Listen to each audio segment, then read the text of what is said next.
आज हम बायोलॉजी का मॉडल सेट चालू कर रहे हैं और मॉडल सेट में कुछ बहुमूल्य और रोचक विषय में बायोलॉजी का डायग्राम से संबंधित क्वेश्चन पूछता है जो आपके मॉडल सेट में दिया है।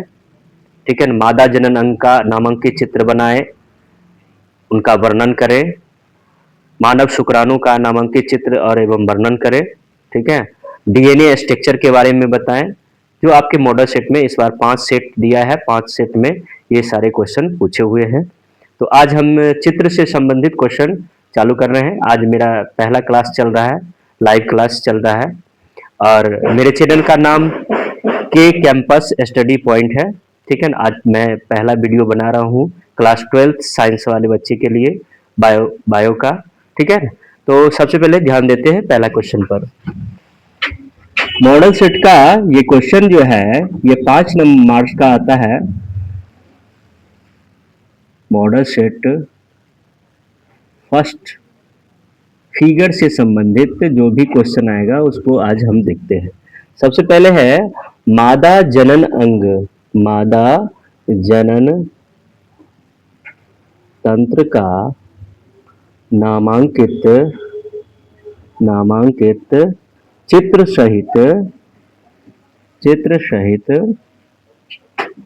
वर्णन करना। ठीक है ना, चित्र सहित वर्णन करना है। ठीक है, ये क्वेश्चन पूछता है 5 मार्क्स का।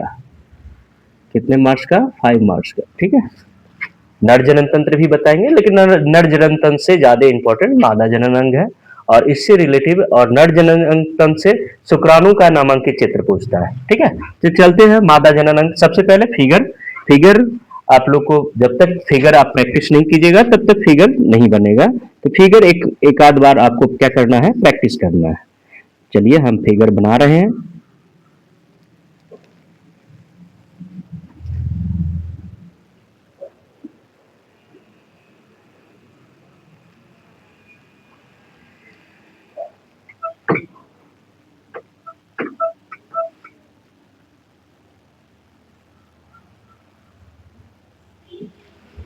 सबसे पहले हम लोग अंडाशय बनाएंगे।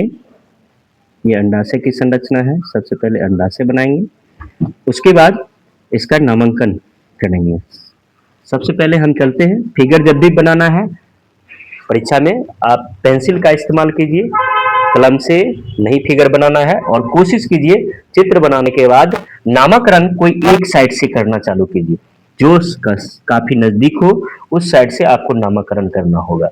क्योंकि फिगर में क्या होता है कि सब जगह लिखने से अच्छा है कि 1 बाय 1 आप क्या कीजिए, नंबरिंग दे दीजिए और नीचे में उसका नामकरण कीजिए। या अगर आप नाम लिखते हैं तो एक साइड ही उसका सारा नामकरण करें। तो सबसे पहले हम चलते हैं नामकरण में। सबसे पहले अंडाशय, इसका नाम क्या पड़ेगा? अंडाशय। ठीक है, अंडाशय इसको कहते हैं और इसके अंदर क्या रहता है? अंडाणु रहता है। क्या रहता है? अंडाणु। तो हम लिखेंगे अंडाणु। ठीक है, इसको क्या कहते हैं? फिम्बरी कहते हैं। इसको फिम्बरी कहा जाता है या झालर भी कहा जाता है। इसको कहते हैं एफ ट्यूब इसको कहा जाता है, या अंडवाहिनी, इसे हिंदी में अंडवाहिनी नली भी कहा जाता है।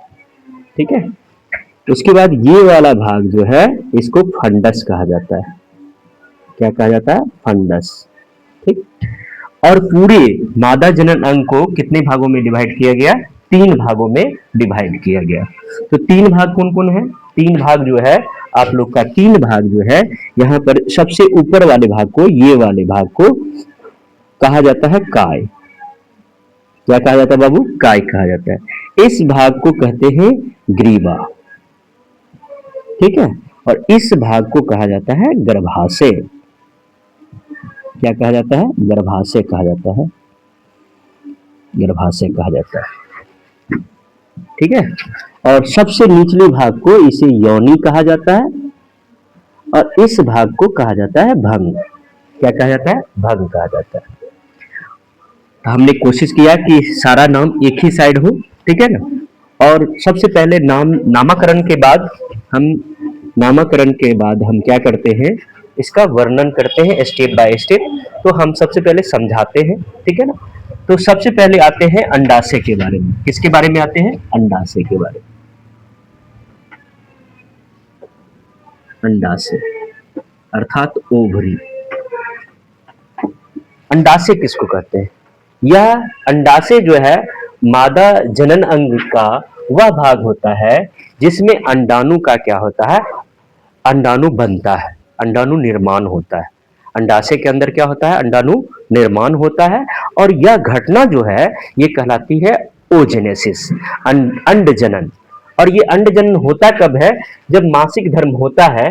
तो मासिक धर्म होने के बाद 28 या 29 दिनों के बाद प्रत्येक एक जोड़ी अंडाशय से कोई एक अंडाशय से क्या होता है, एक अंडाणु क्या होता है, मोचन होता है। ये पूछता है कि ओजेनेसिस क्या होता है।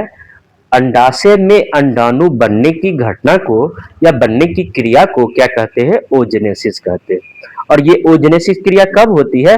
जब यौवना प्रारंभ होता है तब मासिक धर्म की क्रिया होती है। और मासिक धर्म के बाद क्या होता है? 28 से 29 दिनों में एक अंडाणु का क्या होता है? मोचन होता है। क्लियर? एक अंडाणु का क्या होता है? मोचन। और एक ऑब्जेक्टिव काफी इंपॉर्टेंट यहां से बन के आता है कि एक महिला पूरे जीवन काल में कितने अंडाणु, सक्सेसफुल अंडाणु का मोचन करता है।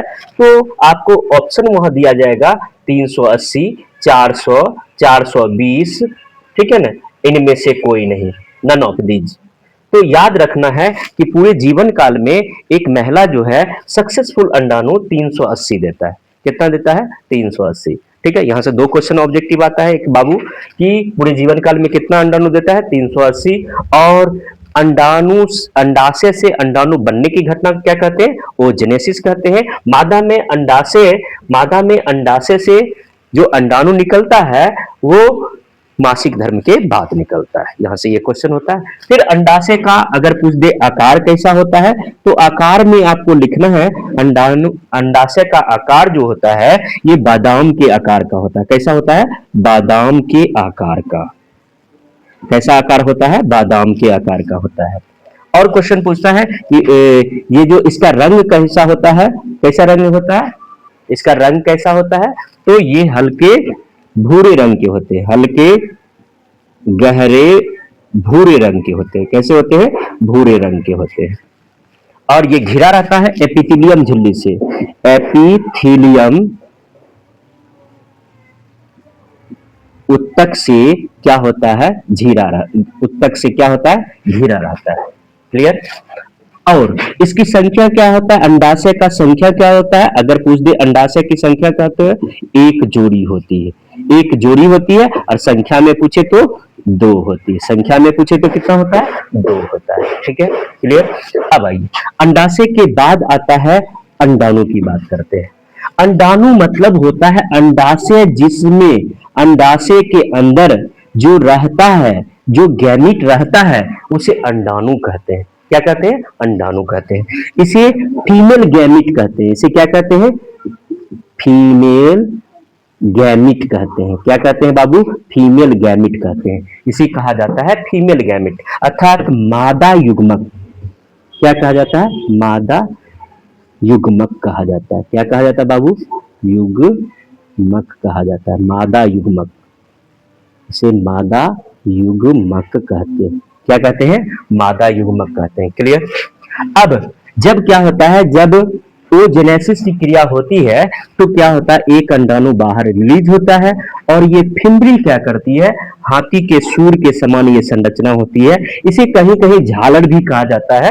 ये क्या करती है? इस अंडाणु को पकड़ती है। इस अंडाणु को क्या करती है? पकड़ती है। पकड़ने के बाद ये क्या करता है? फिम्बरी का कार्य होता है इस अंडाणु को पकड़, ये बिल्कुल स्वतंत्र अवस्था में रहता है और हिलता रहता है। और अंडाणु को जैसे ही पकड़ता है ये कहां पहुंचा देता है? एफ ट्यूब में। अगर फिम्बरी की बात किया जाए बाबू, फिम्बरी की भी संख्या कितनी होती है? फिम्बरी की संख्या भी 2 होती है। अगर कहा फिम्बरी के बारे में बोला जाए तो फिम्बरी को हाथी के सूर के समान संरचना होती है। हाथी के सूंड के समान संरचना होती है। कैसी होती है? हाथी के सूंड के समान संरचना होती है। इसका कार्य क्या होता है? अंडाणु को पकड़ना। अंडाणु को क्या करना? अंडाणु को पकड़ना। इसका कार्य क्या होता है बाबू? अंडाणु को पकड़ना होता है। उसके बाद एक फिमरी इधर देख रहे हैं आप, दूसरा फिमरी यहां देखते हैं। एक और दो, अर्थात एक जोड़ी क्या पाई जाती है? मादा जनन अंग में एक जोड़ी क्या पाई जाती है? फिमरी पाई जाती है। क्लियर? अब आते हैं अंडवाहिनी के बारे में। ये अंडवाहिनी क्या है? दोनों साइड पाई जाती है, इधर भी और इधर भी। अंडवाहिनी का इंग्लिश में नाम है फ्लोपियन ट्यूब। इसे एफ ट्यूब के नाम से भी जानते हैं। अंडवाहिनी का मतलब होता है अंडाणु जिस एक स्थान से दूसरे स्थान जिस नली से जाता है उसे क्या कहते हैं? अंडवाहिनी कहते हैं। यहीं पर क्या होता है? अंडाणु और शुक्राणु का क्या होता है? निषेचन होता है। अर्थात फ्लोपियन नली का कार्य क्या होता है? निषेचन करना। क्या होता है? निषेचन करना। क्लियर? अर्थात अंडाणु और शुक्राणु का जहां मिलन होता है उसे कहते हैं एफ ट्यूब। क्या कहते हैं? एफ ट्यूब कहते हैं। क्लियर? अंडाणु और शुक्राणु का जहां मिलन होता है उसे एफ ट्यूब कहते हैं। एक ऑब्जेक्टिव पूछता है जायगोट इंट्राफ्लोपियन, ZIFT। यहां से एक ऑब्जेक्टिव क्वेश्चन बार बार 2 नंबर के मार्क्स में पूछता है कि ZIFT क्या है। देखिए यहीं से एक क्वेश्चन उठा के दिया गया है। ZIFT का मतलब होता है जो मां बच्चे उत्पन्न करने में असमर्थ होते हैं, किसी कारण उसका गैमेट जो है शुक्राणु से नहीं मिल पाता है, तब एक प्रक्रिया है, एक टेक्नोलॉजी है जिसके द्वारा क्या किया जाता है? Gamete intrafallopian transfer. इसका पूरा नाम होता है ZIFT का मतलब होता है गैमेट इंट्राफ्लोपियन ट्रांसफर। अर्थात युग्मक का ट्रांसफर कैसे किया जाता है? तो जब किसी पुरुष का, ठीक है ना, किसी पुरुष का शुक्राणु और किसी महिला का अंडाणु को क्या किया जाता है? प्रकनली में 8 कोशिका 8 सेल का निर्माण करने के बाद क्या किया जाता है? डायरेक्ट इसको क्या किया जाता है? एफ ट्यूब में जाके रोपित कर दिया जाता है, अर्थात ट्रांसफर कर दिया जाता है। यह घटना, यह प्रक्रिया ZIFT कहलाती है। क्या कहलाती है? ZIFT कहलाती है। ठीक है? यहां से एक ऑब्जेक्टिव पूछता है इस फ्लोपियन नली में, ऑब्जेक्टिव पूछेगा ZIFT क्या है। एक क्वेश्चन और यहां से ऑब्जेक्टिव निकलता है कि अंडाणु और शुक्राणु का निषेचन स्थान कहाँ है? अंडाणु और शुक्राणु का निषेचन कहाँ होता है? तो ये भी बार बार पूछा है, तो इसमें भी बोलेंगे एफ ट्यूब। क्या बोलेंगे? F tube. ठीक है? उसके बाद अगला संरचना आता है फंडस का। क्या नाम आता है? फंडस का नाम आता है। ये संरचना मादा का जनन अंग का उभरा हुआ भाग होता है, इसको कहते हैं उभार वाली भाग। क्या कहते हैं? उभार वाली भाग कहते हैं। इसमें भरा रहता है वसा। इसमें क्या भरा रहता है? वसा भरा रहता है, फैट भरा रहता है। क्या भरा रहता है? फैट भरा रहता है। फैट भरा रहता है। और इसमें क्या पाए जाते हैं? रोम पाए जाते हैं। इसमें बाल पाए जाते हैं। क्या पाए जाते हैं? बाल पाए जाते हैं। और ये वसा क्या करता है कि ये वसा क्या करता है? पूरी जनन ऑर्गन को हमेशा स्मूथ बना के रखता है, अर्थात चिकना बना के रखता है। और कभी भी जनन ऑर्गन को क्या करता है? सूखने नहीं देता है, ड्राई होने नहीं देता है। ये सबसे बड़ी बात है, क्योंकि अगर ड्राई हो जाएगा तो गैमेट का जो भी शुक्राणु और अंडाणु जो मिलन होगा उसमें उसके पथ में क्या होगा? समस्या होगा। इसलिए ये फंडस में क्या होता है? फैट भरा रहता है जो क्या करता है? पूरे जनन ऑर्गन को स्मूथ बना के रखता है, अर्थात इसको फिसलन पैदा करके रखता है ताकि गैमेट आसानी से वहां जा सके। ठीक है? अगला संरचना का नाम है काय। अगला क्या है? काय संरचना। यह मादा जनन ऑर्गन को मुख्य रूप से 3 भागों में बांटा गया। सबसे पहले भाग को काय कहते हैं, दूसरे भाग को ग्रीवा कहते हैं और तीसरे भाग को क्या कहते हैं? गर्भाशय। यहां से एक क्वेश्चन पूछता है मादा जनन अंग को कितने भागों में बांटा गया? तो मादा जनन अंगों को देखा जाए तो डायग्राम के हिसाब से इसे 3 भागों में बांटा गया, काय, ग्रीवा और गर्भाशय। काय सबसे मादा जनन अंग का ऊपरी भाग है, बीच का भाग ग्रीवा है। ग्रीवा को यहाँ गर्दन भी कहते हैं। क्या कहते हैं? गर्दन। अर्थात आधा भाग, गर्दन के ऊपरी भाग जो है ये काय जैसी संरचना है और गर्दन के निचली वाली भाग वो गर्भाशय की संरचना है। अर्थात गर्भाशय, ग्रीवा के बाद आता है गर्भाशय, अर्थात यूट्रस। इसे यूट्रस कहा जाता है, जहां पर क्या होता है? एक भ्रूण का विकास होता है और 9 महीने इस भ्रूण के विकास होने के बाद एक शिशु का निर्माण होता है और 9 महीने के बाद प्रसव द्वारा क्या होता है, गर्भस्थ शिशु क्या होता है, मां के प्रसव द्वारा योनि मार्ग द्वारा होते हुए बाहर निकल जाता है। तो गर्भाशय क्या है भाई, एक यूट्रस है, अर्थात गर्भाशय में क्या होता है, अंडाणु और शुक्राणु निषेचित होने के बाद ये क्या होता है, गर्भ में आके रोपित होता है। रोपित होने के बाद 9 महीने की अवधि में क्या होता है, ये वह विकास होना चालू हो जाता है। उसी क्रम में ये भ्रूण क्या होता है, मां के अपरा से क्या होता है, जुड़कर मां के अपरा से इनको पोषण मिलता है और पोषण मिलने के बाद एक निश्चित अवधि के बाद क्या होता है, बच्चे का सर्वांगीण विकास हो जाता है और वो प्रसव होकर बाहर निकल जाता है।